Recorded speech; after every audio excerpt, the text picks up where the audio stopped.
Titre du livre numéro 23, Miroir. Auteur Ammar Belmostefawi. Image d'illustration Yamiko. Vous trouverez ses coordonnées dans la description. Bonne écoute et visionnage à vous. Dernière de couverture. Ô miroir, mon beau miroir, dis-moi qui est la plus belle. Choisissez de quel côté du miroir vous voulez vous retrouver. Ammar Belmostefawi. D'après la dernière de couverture, vous devez imaginer que c'est une histoire qui va bien se terminer. Pas forcément. Tout dépend de quel point de vue on se situe. Mais bon, je ne vais pas commencer par la fin mais plutôt par le début. Je suis une fille plutôt aisée. Mes deux parents, un homme marié à une femme, travaillent et ont vécu toute leur vie ensemble. Ils se sont connus dès leur plus tendre enfance. Ils avaient le même âge, 6 ans et 6 ans. Depuis, ils ne se sont jamais quittés. Le crédit de la maison est remboursé depuis longtemps et mes parents sont sur le point d'être en retraite, sauf si une réforme passe pour retarder l'âge de leur départ. Leur vie et leur amour est un vrai conte de fées. Ils voyagent et, en bonne santé, ils ne manquent de rien. On peut dire que leur vie est plus que banale. Ils sont heureux. Moi, de mon côté, ce n'est pas trop le top dans ma vie. Je suis une Catherinette, j'ai 31 ans et depuis que j'ai fini mes études, il y a quelques années, eh bien, je galère pour trouver un taf stable et un mec qui l'est autant. Toute ma vie repose sur une succession de CDD, contrats à durée déterminée. Cela fait de nombreuses années que j'ai un petit copain, mais il est comme moi. Il loge chez ses parents et il vit de petits boulots, juste de quoi pouvoir vivre du chômage et il recommence à bosser une fois que ses droits arrivent à expiration. J'avoue que ce n'est pas très courageux de sa part, mais il est comme moi, un peu mon reflet. Lui tout comme moi, nous nous sentons comme une jeunesse sacrifiée. Pas ou peu d'avenir dans cette société qui forme des étudiants obsolètes.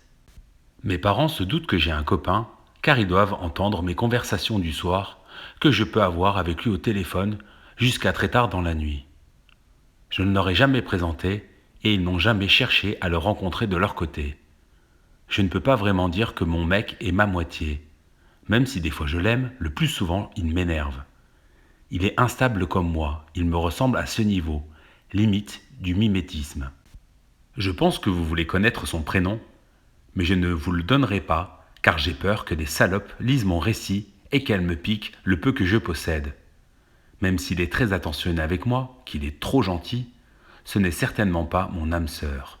Par contre, ce qui est marrant, c'est qu'il est tout le contraire de moi. Je suis blonde, il est brun, j'ai les yeux bleus, il a des yeux marron noirs. Il a quand même quelques points communs physiques avec moi. Il est plutôt svelte et il fait ma taille, sauf quand je mets des talons. Hors de question pour moi de prendre à mes côtés un mec petit de taille. C'est éliminatoire. On partage des délires qui sont mauvais pour notre santé, mais c'est le seul moyen que nous avons de nous évader, de planer et d'oublier le temps d'une latte sur le joint, ce monde qui va trop vite pour des jeunes anesthésiés comme nous, ou même comme vous et moi. Promis, un jour, je me soignerai de cette dépendance à la drogue ainsi que de l'alcool. Pour le moment, je continue à rêver face à ce miroir qui m'observe depuis ma naissance. Oui, moi aussi, je rêve du prince charmant qui viendra me chercher et m'embarquer loin de mes parents heureux pour un nouvel environnement différent par rapport à celui dans lequel je suis né et dans lequel je risque de mourir. Quel fardeau! Ô miroir, mon beau miroir, dis-moi qui est la plus belle. J'habite au milieu de nulle part, en plein milieu de la France. Que des champs et peu de gens à perte de vue. On est en 2023 et je suis obligé de me mettre à un endroit précis de ma chambre qui se situe à l'étage, sous les combles, si je veux capter les réseaux sociaux et mes appels. J'ai quand même le permis et une voiture que mes parents m'ont achetée dans l'objectif de me donner un peu de liberté.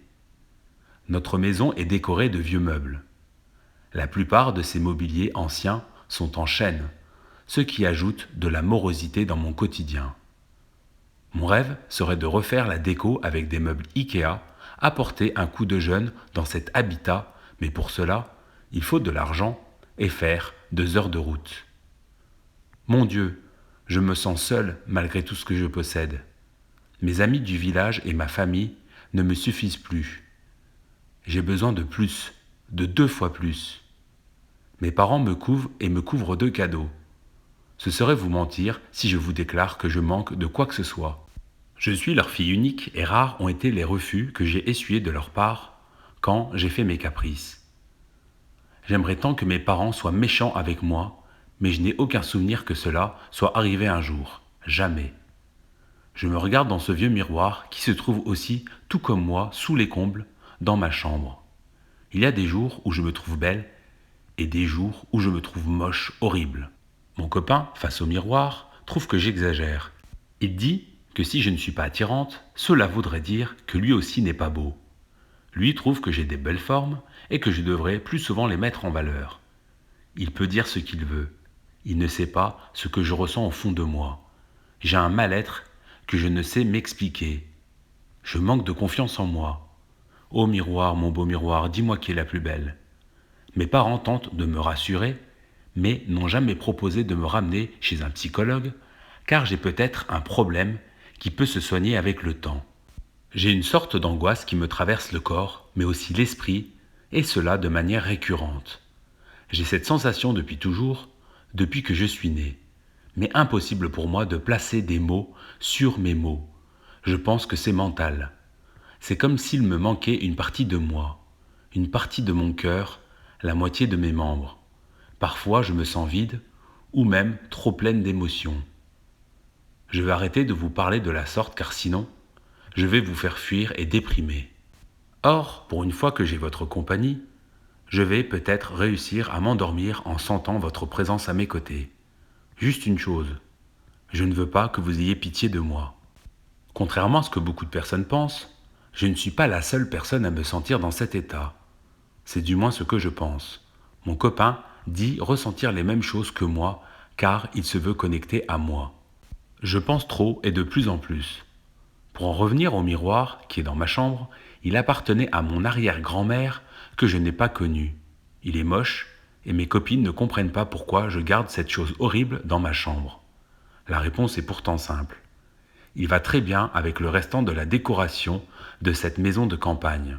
Je me regarde souvent dans cette glace, car elle est le reflet de ma personne et c'est bizarre, mais des fois, il m'arrive de me fixer pendant des heures durant sans me lâcher du regard. Est-ce que je vais finir par tomber enfin amoureuse de moi-même, ou plutôt me haïr? Après vous avoir fait déprimer, je ne suis pas cool. Je vais vous faire flipper. Ce n'est que moi en face de moi-même, et ce miroir me permet de me préparer des heures durant quand une soirée est organisée avec les gens du village. Je me sens aussi moins seul quand je parle au téléphone avec mon chéri. Je lui parle en me regardant dans le miroir et des fois, je lui envoie des photos de moi avec des tenues différentes. Pas de mauvaises pensées s'il vous plaît.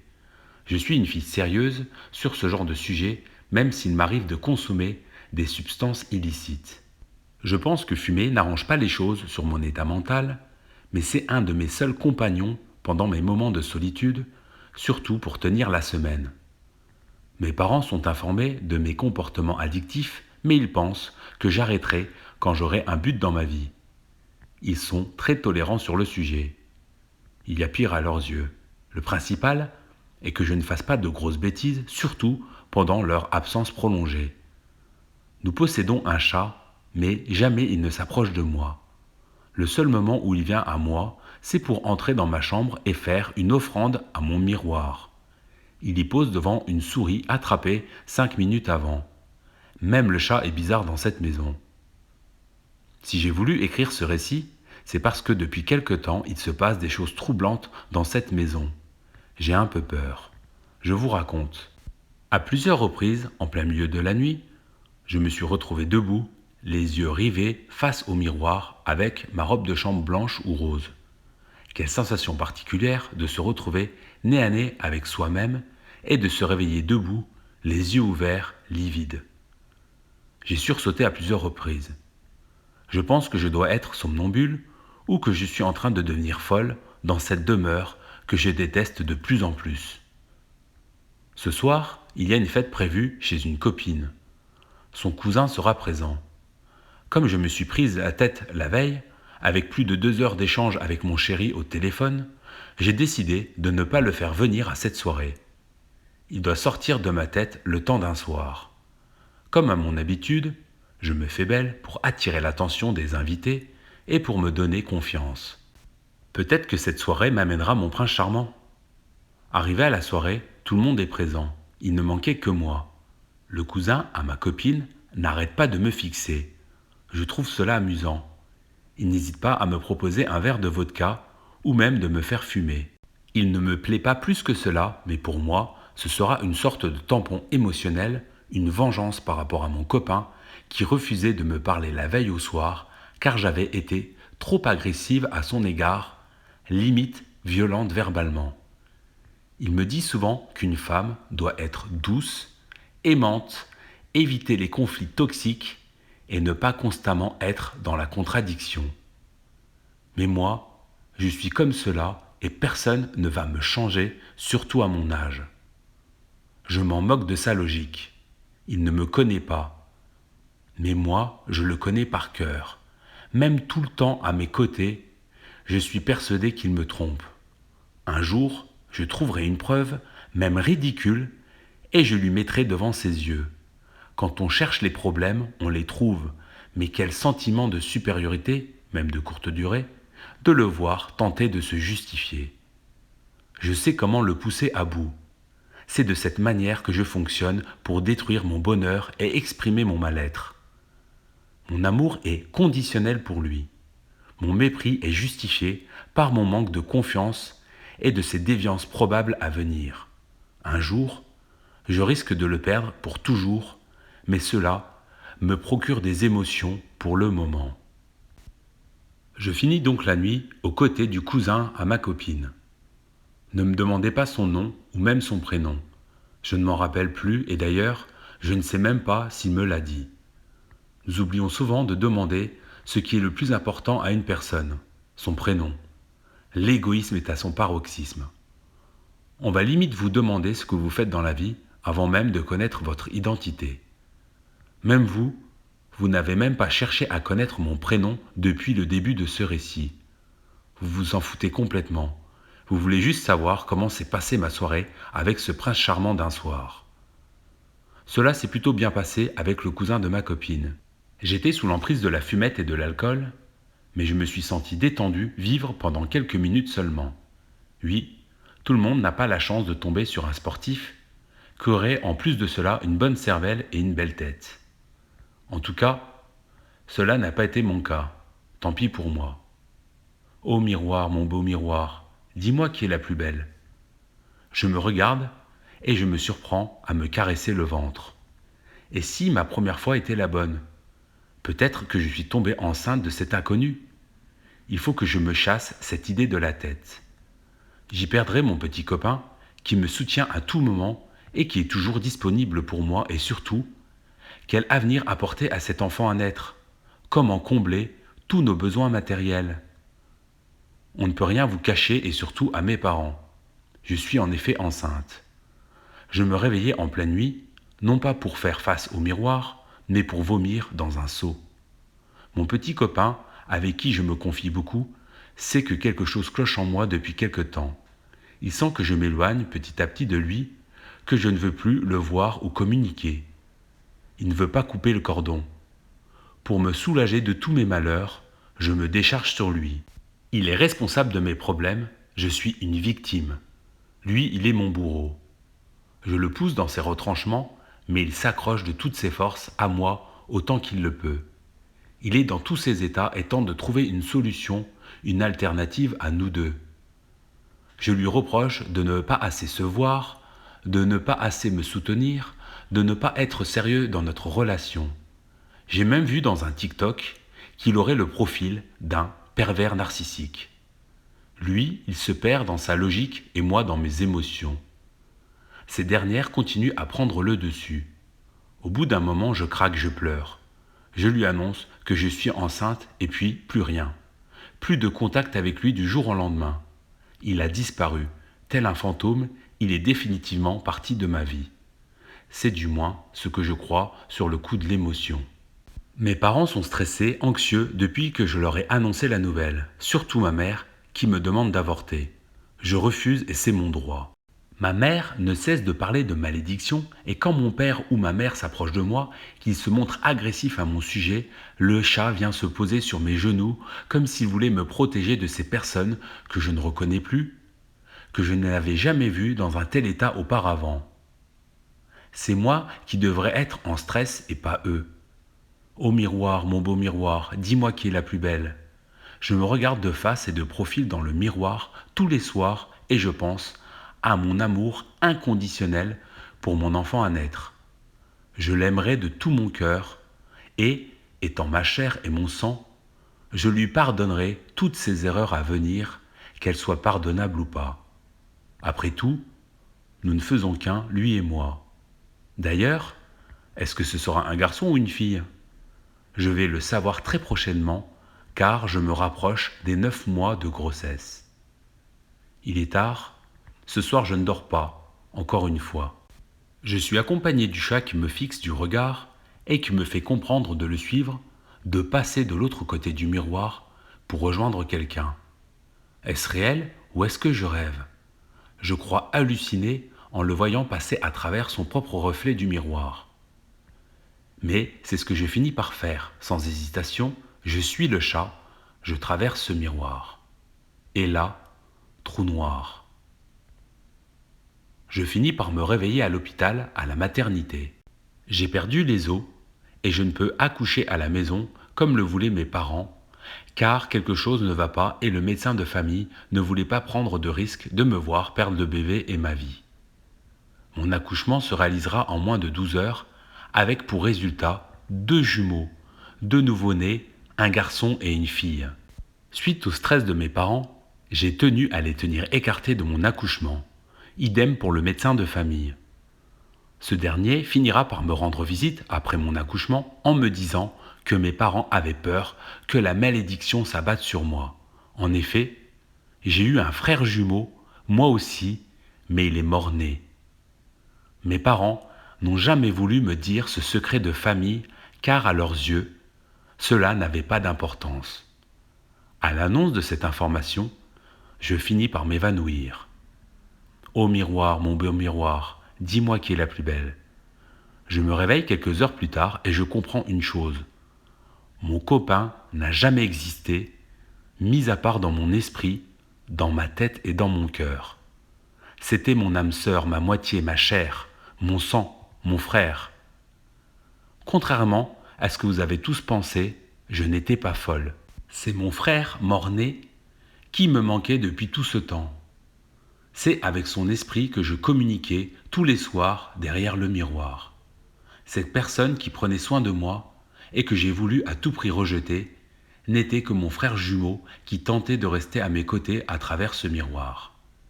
Il ne voulait pas que je coupe le cordon avec lui. C'est chose faite auprès de mes parents. Je me suis éloigné d'eux. J'étais trop longtemps dans un cocon en restant trop proche de mes parents dans cette maison. J'ai moi-même coupé le cordon et je suis sorti de leur emprise. Je donnerai à ma fille mon prénom et à mon fils le prénom de mon frère jumeau décédé à l'accouchement, dénommé Callius.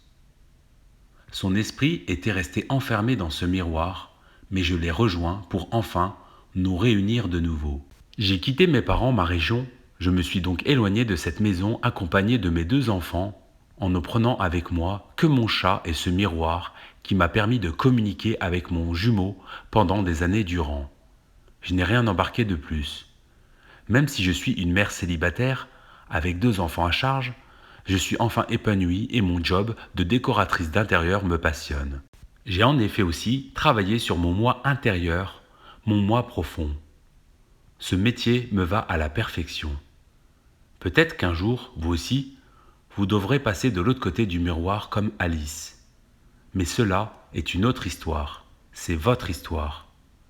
Au fait, mon prénom, c'est Célia. J'aurais dû commencer par mon prénom dès le début et pas à la fin. Quand vous serez dans les transports, dans la salle de bain, ou même face à votre propre reflet, choisissez de quel côté du miroir vous voulez vous retrouver. C'est la fin de ce récit numéro 23, dénommé Miroir. Je tiens tout particulièrement à remercier le grand dessinateur Dan pour son soutien en lien avec l'écriture de mes récits. Je profite aussi également de ce moment pour remercier Yamiko pour son dessin réalisé dans des délais très brefs. En attendant les prochains livres audio, je vous dis à bientôt.